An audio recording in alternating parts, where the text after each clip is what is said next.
Cristo. E nesse momento nós vamos começar uma devocional nas 7 palavras do nosso Senhor Jesus Cristo, proferidas na cruz. E a primeira palavra é uma palavra de perdão que está registrada lá em Lucas, no capítulo de número 23, verso de número 34, onde o Senhor Jesus Cristo diz assim: Pai, perdoa-lhes, porque não sabem o que fazem.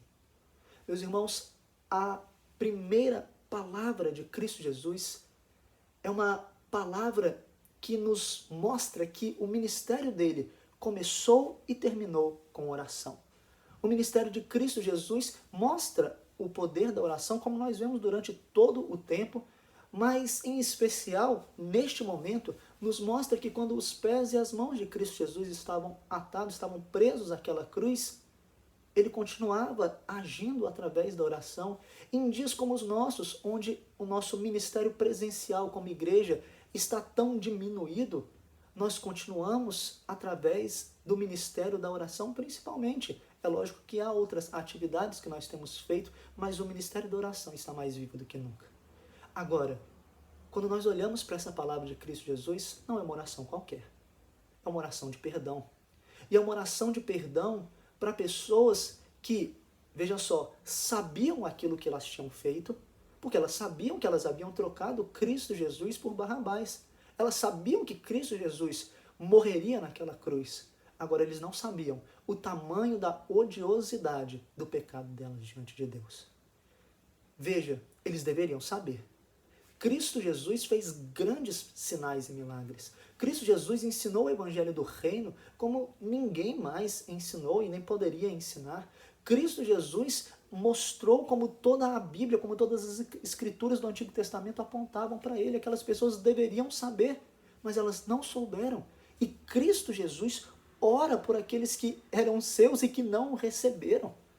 Veja que demonstração de misericórdia. Mas veja que isso também nos mostra um aspecto importante. O pecado, ainda que não seja conhecido por nós, pelo nosso coração enganoso, pela nossa mente envolta em pecado, ele ainda é odioso diante de Deus e ele ainda precisa ser pago. O pecado, ele precisa receber o sangue sobre ele para que esse pecado seja anulado. Nós olhamos para o livro de Levítico e nós vemos sacrifícios pelos pecados ocultos. Nós olhamos para o livro de Salmos e nós vemos Davi clamando para que Deus limpasse ele daqueles pecados que ele não sabia quais eram. Meu querido, o pecado ele é odioso diante de Deus. E naquela cruz, Cristo Jesus paga por todos os pecados dos seus eleitos, inclusive os pecados ocultos. Essa é a ação do nosso Senhor Jesus Cristo. E aqui eu preciso fazer uma diferenciação com você. Nós vamos olhar rapidamente para o exemplo de Cristo Jesus, aquilo que nós podemos e devemos seguir, e nós precisamos olhar também para a obra de Cristo Jesus. O exemplo de Cristo Jesus é direto e é claro. Como ele mesmo ensina lá em Mateus, no capítulo de número 5, quando nós olhamos para o Sermão do Monte, Cristo Jesus nos ensina a orar pelos nossos inimigos, a amar os nossos inimigos, a orarmos por aqueles que nos perseguem. Cristo Jesus faz isso e nos mostra o quanto que nós devemos buscar ter paz com todos os homens. E nos mostra como nós não devemos pagar o mal com o mal, mas vencer o mal com o bem. Nos mostra como nós podemos e devemos ter essa mesma atitude. Nos mostra também o poder da oração. Cristo Jesus ora por pessoas que estavam distantes dele.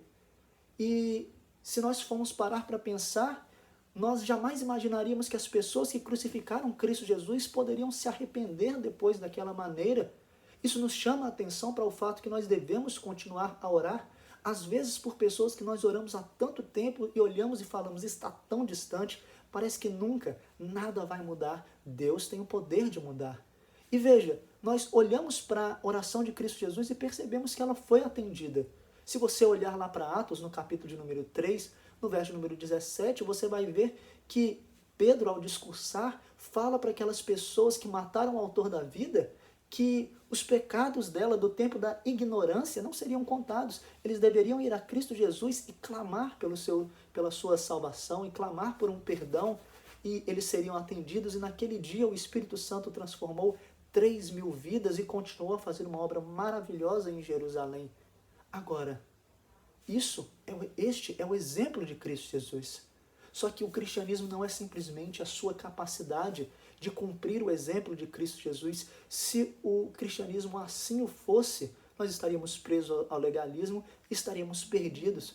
Mas o cristianismo, aquilo que a igreja tem como principal, não é aquilo que ela faz hoje, mas é aquilo que Cristo fez por nós naquela cruz. É óbvio que nós ainda continuamos e somos discípulos e imitadores de Cristo Jesus, mas nós só o somos porque um dia na cruz o nosso Senhor Jesus Cristo transformou os seus inimigos em filhos de Deus. Nós assim o somos porque um dia na cruz o nosso Senhor Jesus Cristo, pela sua obra misericordiosa, ele pegou o pronunciamento de juízo sobre nós, juízo santo, juízo puro de Deus, e transformou em uma palavra de perdão. E essa palavra de perdão é aquela que nos garante a salvação pela obra de Cristo Jesus. É no perdão dele que nós confiamos.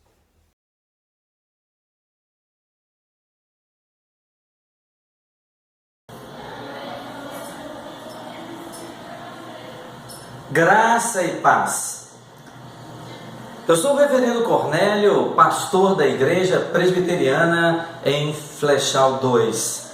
Estamos aqui contribuindo para esta comemoração diferente, porém diferenciada, celebrando mais uma Páscoa do Senhor. E ali, na cruz, Jesus transforma o ambiente do momento que era de dor, de tristeza, de infortúnio, lamentação, tristeza, choro. Jesus transforma o ambiente do momento em um púlpito e profere as suas últimas 7 palavras.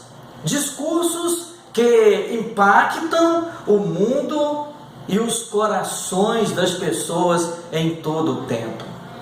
O Evangelho de Lucas registra 3 dessas palavras, João registra mais 3, e os evangelistas Mateus e Marcos temos mais uma. A primeira palavra, perdão, acabou de ser comunicada pelo nobre reverendo André, colega de pastoreio. A segunda palavra, a palavra de salvação, e quero compartilhar sobre ela. Assim registra Lucas capítulo 23, o verso 43. Em verdade eu te digo, hoje estarás comigo no paraíso. Esse homem reconhece ser pecador, que merece a morte. Esse pecador da cruz reconhece ainda que Jesus é inocente, que é o Rei dos Reis. Esse homem, ele é salvo na última hora. Ele sabe que Jesus pode libertá-lo e salvá-lo. E no último momento de sua vida, ele clama por Jesus. Esse ladrão pregado também na cruz, no verso anterior, o verso 42, registra: Jesus, lembra-te de mim quando vieres no teu reino. E Jesus responde para ele imediatamente dizendo: hoje mesmo estarás comigo no paraíso. Essa passagem ensina que, primeiro, a salvação é de graça, não se paga, nem se negocia com nada deste mundo. Segundo, a salvação é imediata. É na hora que se crê em Jesus que acontece a salvação. Terceiro, a salvação é estar com Cristo, na companhia de Jesus e seu reino. Essa passagem, além de ensinar, ilustra verdades importantes, como, primeira verdade, o sono da alma é uma doutrina falsa, porquanto a alma é imortal. Segunda verdade, a doutrina da justificação pela fé é de valor comprovado. Terceira verdade, existe um verdadeiro estado espiritual para onde vão as almas dos remidos, intitulado aqui pelo próprio Jesus como paraíso. Quarta, acima de tudo, Jesus é o Salvador, dotado de autoridade para garantir salvação eterna. Quinta e última verdade, fica demonstrado que as ordenanças humanas e até mesmo as divinas, como a do batismo e a ceia do Senhor, não são necessárias para conduzir a alma ao céu. Finalizo citando o autor do livro Alicerçado na Rocha, Alexander. As almas não precisam de distração, precisam de salvação. Necessitam de pão, não de pedras. Deus deu à igreja uma única mensagem, a da palavra divina. Deu-lhe um só poder, o do Espírito Santo, que dá testemunho da cruz de Cristo. Feliz Páscoa e que Deus continue abençoando a todos nós. Fraternal abraço.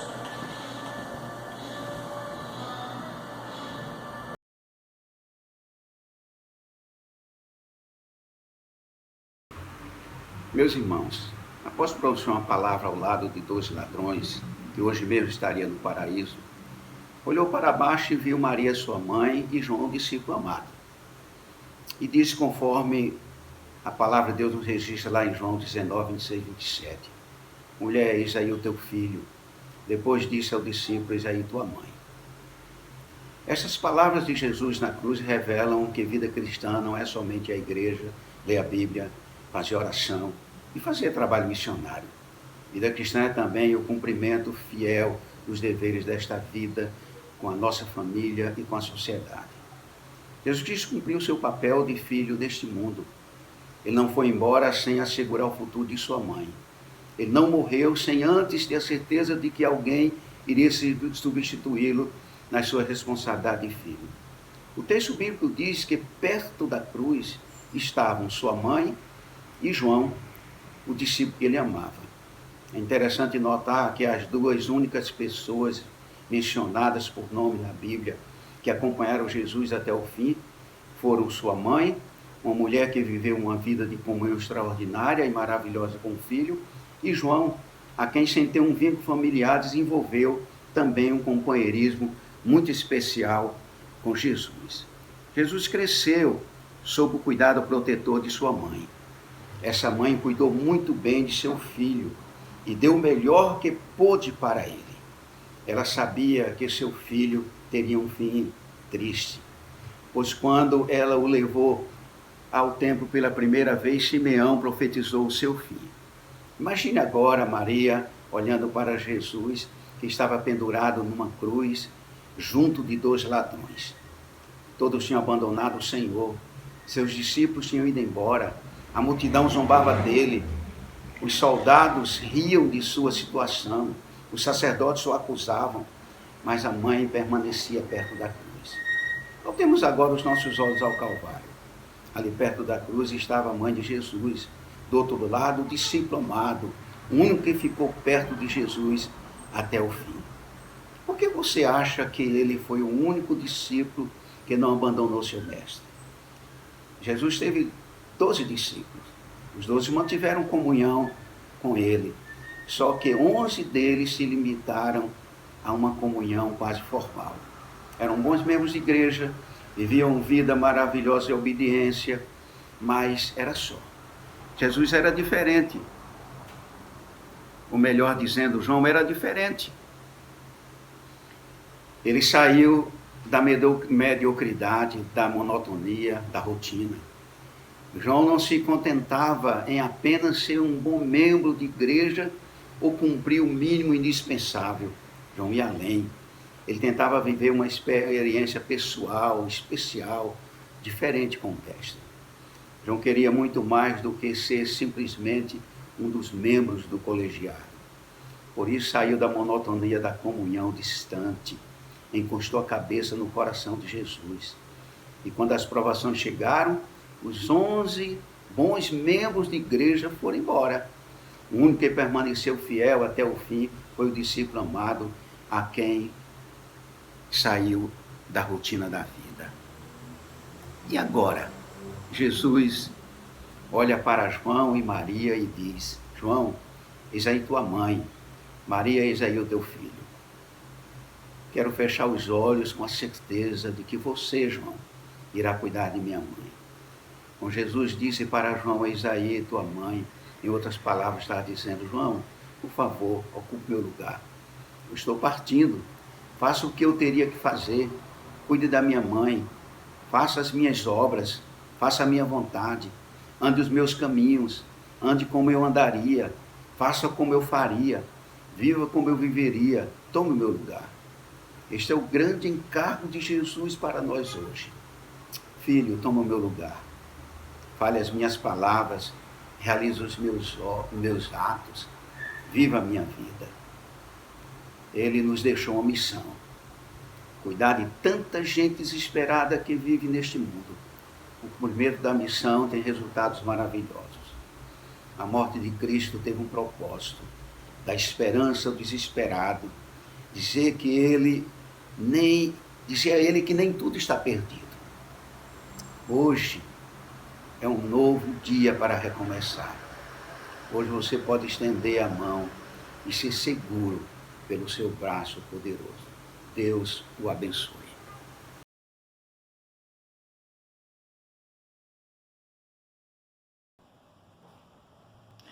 Graça e paz, amados. Estou com vocês aqui nesse momento para tratar a respeito da quarta palavra da cruz. A palavra que fala sobre o desamparo. Mateus 27, 45 e 46 diz que desde a hora sexta até a hora nona houve trevas sobre toda a face da terra. Ou seja, por volta da hora nona, clamou Jesus em alta voz dizendo: Eli, Eli, lama sabachthani, que quer dizer: Deus meu, por que me desamparaste? Naquele momento, amados, ali na cruz, o Senhor Jesus estava recebendo o salário do pecado, o sentimento do abandono, pois ele estava levando sobre os seus ombros o meu e o seu pecado, sobre o seu corpo os nossos pecados. 1 Pedro, no capítulo 2, no verso 24, nos diz que, carregando ele mesmo em seu corpo, sobre o madeiro, os nossos pecados, para que nós, mortos para o pecado, vivamos para a justiça, por suas chagas fomos sarados. Jesus, meus queridos irmãos, não foi crucificado porque os sacerdotes organizaram um plano para entregar ele aos romanos. Ele não foi porque Judas o traiu.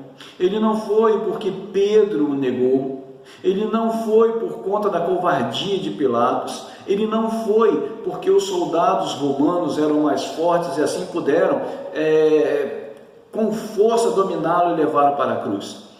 Ele foi para a cruz porque o Pai o entregou por amor. Ele tomou o nosso lugar. Ele estava padecendo, o justo pelo injusto, o puro pelos impuros. Ele estava carregando o castigo que nos traz a paz, segundo Isaías 53, verso 5. E por isso ele foi verdadeiramente desamparado por Deus naquele momento. Jesus suportou o desamparo e o sofrimento moral e espiritual, conforme Isaías retrata no capítulo 53. Seu sofrimento foi repulsivo. Isaías diz que ao vê-lo os homens escondiam o rosto. O seu sofrimento não produziu compaixão nos outros, porque os homens escondiam dele a face, não faziam dele caso algum. Ele experimentou íntima e longa experiência com o sofrimento, o homem de dores e que sabe o que é padecer. E o que nós podemos tirar de ensino dessa quarta palavra? Olhando para Mateus, como nós lemos 27, 45 e 46, e fazendo também um comparativo com Isaías 53, nós vemos que ele foi o mais rejeitado entre os homens. Ele foi rejeitado pelo seu povo, ele veio para os seus e os seus não o quiseram. Ele foi rejeitado pelos religiosos da época, que lhe chamavam de fanático, mentiroso, blasfemo, pecador, beberrão e até endemoniado. Ele foi rejeitado pela multidão que outrora aplaudia quando via algum milagre sendo feito e clamava: Hosana, Hosana ao rei. Ele foi perseguido pelas autoridades romanas. Herodes tentou matá-lo quando ele ainda era uma criança.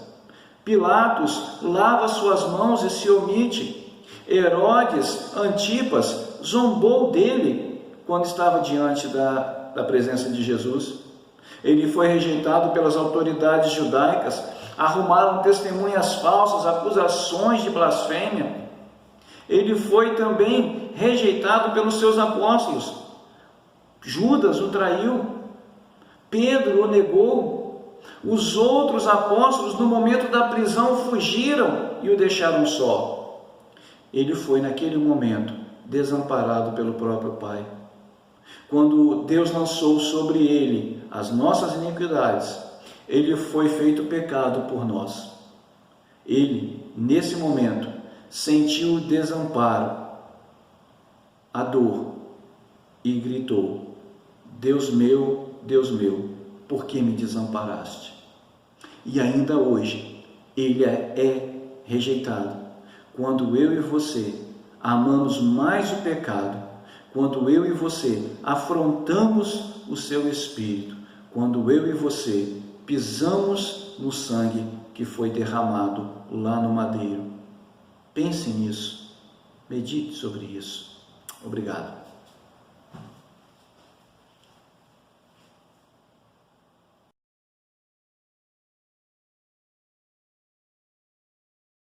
João capítulo 19, verso 28 diz assim: Mais tarde, sabendo que tudo estava concluído para se cumprir as Escrituras, disse Jesus: Tenho sede. Essa é uma das mais belas expressões do conjunto dos brados de Jesus na cruz.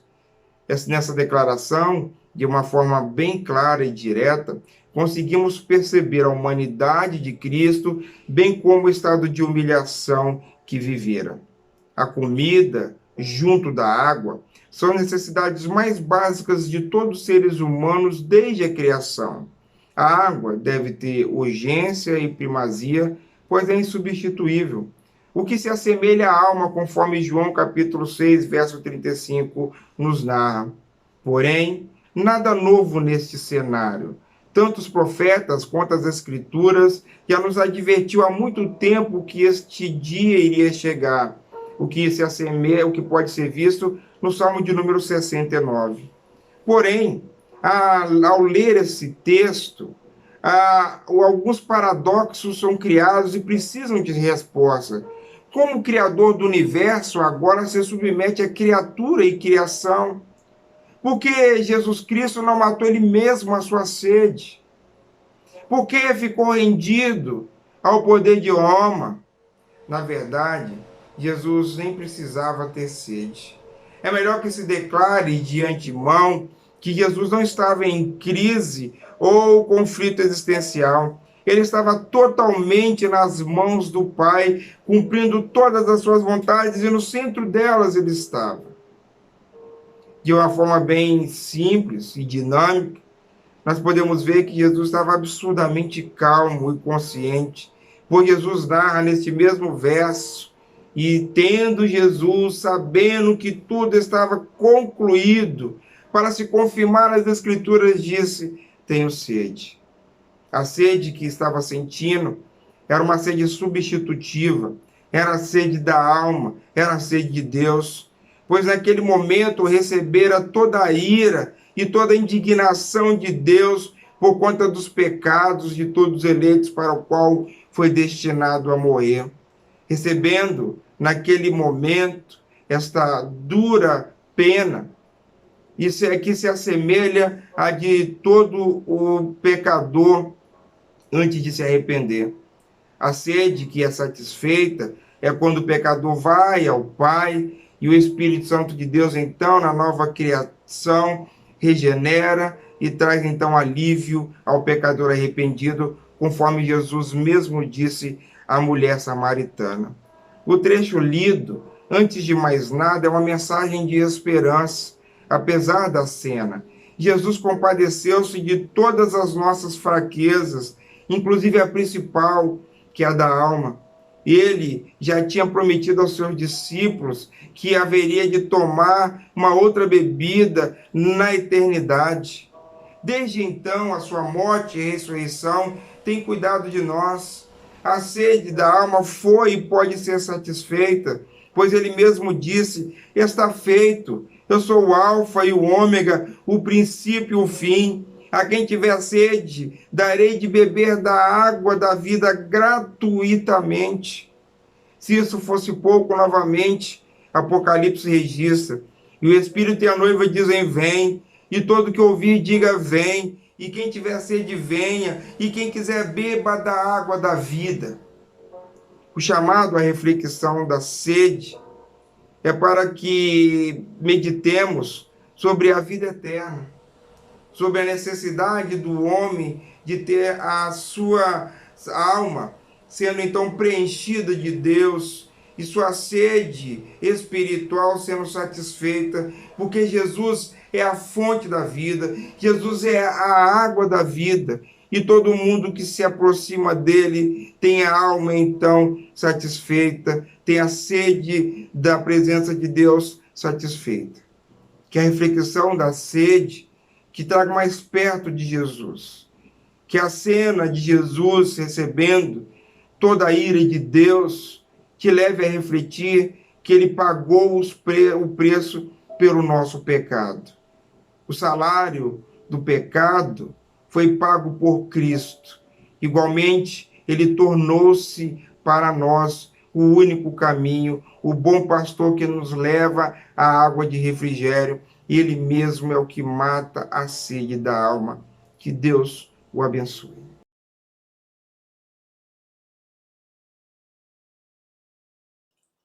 Eu vou falar sobre a sexta palavra da cruz. Palavra de vitória. Está consumado. Em João capítulo 19, versículo 30, nos traz o seguinte registro. Quando, pois, Jesus tomou o vinagre, disse: está consumado. E, inclinando a cabeça, rendeu o espírito. O profeta Ezequiel, no capítulo 18, versículo 20, ele nos fala o seguinte, que a alma que pecar, essa morrerá. Paulo, escrevendo aos Romanos, no capítulo 3, versículo 23, ele nos informa que todos pecaram. Aí nós temos uma questão seríssima para ser resolvida. Se a alma que pecar deve morrer, e Paulo diz que todos pecaram, isso significa que toda a raça humana morreu ou está morta nos seus delitos e pecados. Como resolver essa questão? Isaías, no capítulo 53, depois de falar que Jesus Cristo tomou sobre si as nossas enfermidades e as nossas dores, levou sobre si, no versículo 10 tem uma informação muito interessante dentro do nosso contexto. O versículo 10 diz: todavia ao Senhor agradou moê-lo, fazendo-o enfermar. Quando der ele a sua alma como oferta pelo pecado, verá a sua posteridade e prolongará os seus dias, e a vontade do Senhor prosperará nas suas mãos. Eu quero destacar a parte que Isaías diz que quando der ele a sua alma como oferta pelo pecado. Isaías está falando sobre o sofrimento vicário do servo do Senhor. E é interessante observarmos a frase, quando der ele a sua alma como oferta pelo pecado. A oferta pelo pecado significava fazer a restituição pelo dano causado. E o apóstolo Paulo diz que Jesus Cristo a si mesmo se humilhou, tornando-se obediente até a morte de cruz. Mas ele disse: está consumado, tetelestai. O que significa dizer está tudo feito, está tudo cumprido, toda a tarefa foi realizada. Eu quero colocar para vocês 3 significados desta palavra dentro do contexto do primeiro século. Primeiro, quando a pessoa pegava um dinheiro emprestado, quando ele pagava a sua conta, recebia a duplicata ou a promissória com um carimbo, tetelestai, que está pago. O filho que recebia a ordem do seu pai, ao cumprir a ordem, ele vinha e dizia para o seu pai: pai, está feito. Pai, o que o senhor pediu eu cumpri, tetelestai. A pessoa que comprava um imóvel, quando ele terminava de quitar as prestações do imóvel, ele recebia um documento estava tetelestai, e está pago. Quando Jesus disse está consumado, ele queria dizer: eu já executei todos os desígnios do meu Pai. Eu já executei todos os propósitos de Deus sobre a minha vida. Quando Jesus diz está consumado, ele quer dizer todas as exigências da lei e da justiça foram cumpridas. Ele quer dizer tudo que os profetas disseram ao meu respeito foi realizado. Ele quer dizer o meu povo tem a vitória. Todas as exigências, tudo o que a lei exigia, eu cumpri, está consumado. E a vitória é certa em Cristo Jesus.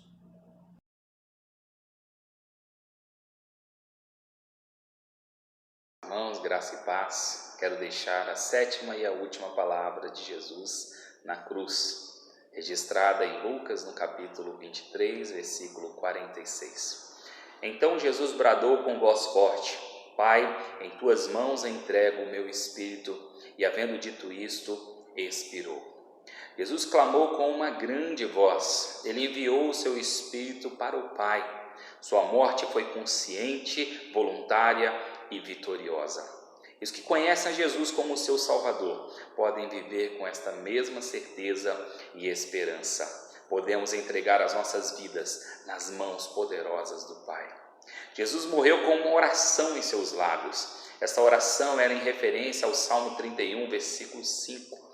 Este versículo era a primeira oração que toda mãe em Israel ensinava a seus filhos, para que fosse a última coisa que dissesse à noite: em tuas mãos encomendo o meu espírito. No dia da crucificação ficou tudo escuro como a noite, quando o Senhor entregou o seu espírito.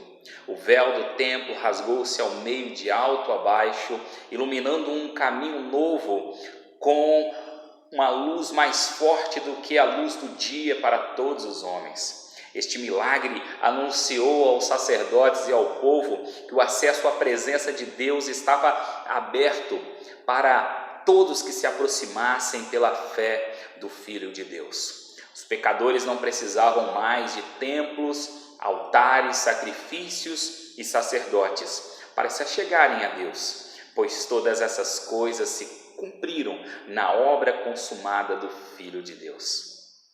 Agora que a obra dele foi consumada na cruz, agora ele estava rendendo o seu espírito ao Pai. Ele estava morrendo, e morrendo pelos nossos pecados, segundo as Escrituras. E então ele completa a sua obra de redenção quando ele entra nas entranhas da morte, quando ele arranca o aguilhão da morte, ressuscitando dentre os mortos para ser o nosso glorioso Redentor.